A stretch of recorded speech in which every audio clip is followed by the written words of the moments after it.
সত্য সুন্দর। পাওয়ার প্যারেন্টস ২০২৬ সম্মাননাতে আজকে আমাদের সঙ্গে অনেক অভিভাবক এবং বিশেষ চাহিদা সম্পন্ন শিশু অর্থাৎ রেয়ার ডিজিজে ভুগছেন যেসব শিশু তারা রয়েছেন। এই মুহূর্তে আমাদের সঙ্গে আছেন সাজিদ মিয়া এবং তার অভিভাবক। আমরা কথা বলবো আসলে তার দৈনন্দিন জীবন কিভাবে কাটে। আজকের এই প্রোগ্রামে এসে এত সুন্দর একটি আয়োজন, অবশ্যই এটিএন নিউজের বিশেষ আয়োজন পাওয়ার প্যারেন্টস ২০২৬, এই প্রোগ্রামে এসে কেমন লাগছে আসলে আপনার? আলহামদুলিল্লাহ, ভালো লাগছে অনেক আমাদের এই প্রোগ্রাম। মূলত প্রতিদিন তো একটা ঘর কোনো কিংবা একটা একই রকম পরিবেশের সাথে আপনি আপনার সন্তানকে নিয়ে থাকেন আমরা যতটুকু জানি, তবে আজকের এই খোলা পরিবেশ বলতে পারি, একটা আয়োজন, একটা উৎসবমুখর পরিবেশ, সব কিছু মিলিয়ে আসলে ওর কেমন লাগছে? ওর এনে আসে অনেক ভালো লাগছে, আমাদেরও ভালো লাগছে। কিন্তু ওরা লয়ে তো আমরা অন্যদিকে যেতে পারি না। কিন্তু ওরা অনুষ্ঠান যে জায়গায় হয় আমরা সেই জায়গায় যাই।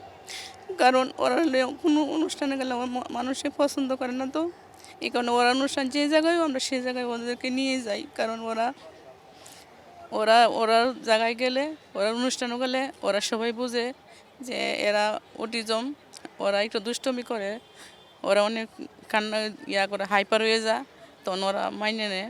আর ওরা অনুষ্ঠান ছাড়া তো স্বাভাবিক বাচ্চার স্কুলে বা কোনো গাড়িতে বা কোনো দিকে অনুষ্ঠানে যায়, তাহলে ওরা তাকায় অনেক সমালোচনা করে।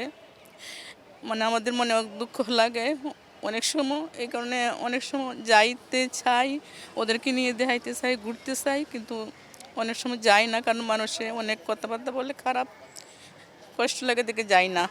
আর ওদের অনুষ্ঠান যে জায়গায় হয় আমরা সে জায়গায় যাই। ওদের অনেক পছন্দ, ঘুরতে পছন্দ করে, বাইরে যাইতে পছন্দ করে, তখন নিয়েই যাই, যাতে ওদের মনে সান্ত্বনা থাকে। ওরা যে বুঝতে পারে যে আমরাও পারি, আমরা মায়েরা আমরা দেখে ঘুরতে নিয়ে যায়, সেই জন্য ওদেরকে নিয়ে যাই। আসলে সাজিদ মিয়া মূলত ও কি পছন্দ করে এবং কোন সময়টাতে ও হাইপার বেশি হয়? ও মনে করেন যে আমার কাছে থাকলে ও হাইপার হয় না, আমি যা বলি তাই শোনে। কিন্তু ওর বাবার কাছে থাকলে ও বেশি হাইপার হয়ে যায়। আর অন্য কারোর কাছে থাকতে চায় না, অন্য কারোর কাছে থাকলে হাইপার হয়ে যায়।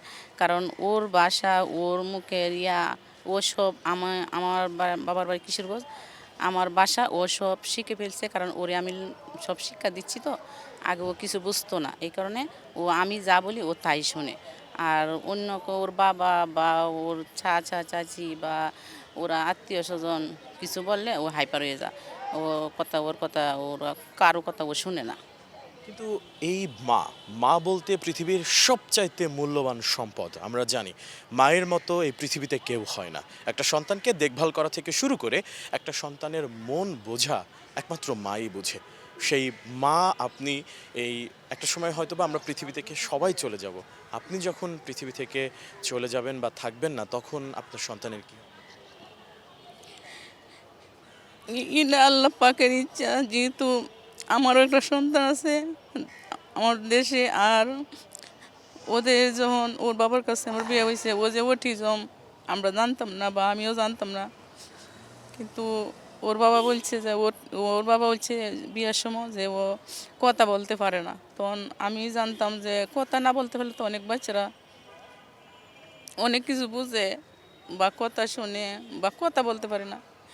কিন্তু আমার বিয়ের পরে আমি ওরে দেখি যে ও কিছু বুঝে না, মানে অনেক হাইপার, অনেক প্রস্রাব বলতে গেলে চিল্লাইন মারে, মানে খাবার দিলে খাইতে পারে না, চিল্লা। তখন আমি ওর বাবার কাছে বলি যে তুমি বলছো কথা বলতে পারে না, তো ও এরকম কেন? ওরে আমি কী করবো, কীভাবে কী করবো, মানে আমি হতাশা হয়ে গেছি গা। তখন ওর চাচির কাছে জিজ্ঞাসা করি যে ভাবি, তাইলে ও এরকম কে? ও তো প্রতিবন্ধী। আমি কই তাহলে ও প্রতিবন্ধী যে এরকম আমি তো দেখছি না কোনো দিন। তাইলে ও কি করা যায়, ওকে কিভাবে কি করা যায়? তখন বললো যে ওর আম্মু একটা স্কুল ভর্তি ছিল। আমি কই এটা কোন জায়গায়? তখন বললো এটা বসুন্ধরা স্পেশাল চিলড্রেন ফাউন্ডেশন। আমি কই এই জায়গাটা কোন দিকে? আমি তো জানি না, আমার একটু যদি খোঁজখবর দিতেন তাহলে ওকে কিভাবে কি করা যায় আমি তো বুঝি না, কীভাবে কি করব, ওদেরকে আমি কীভাবে সামাল দিব।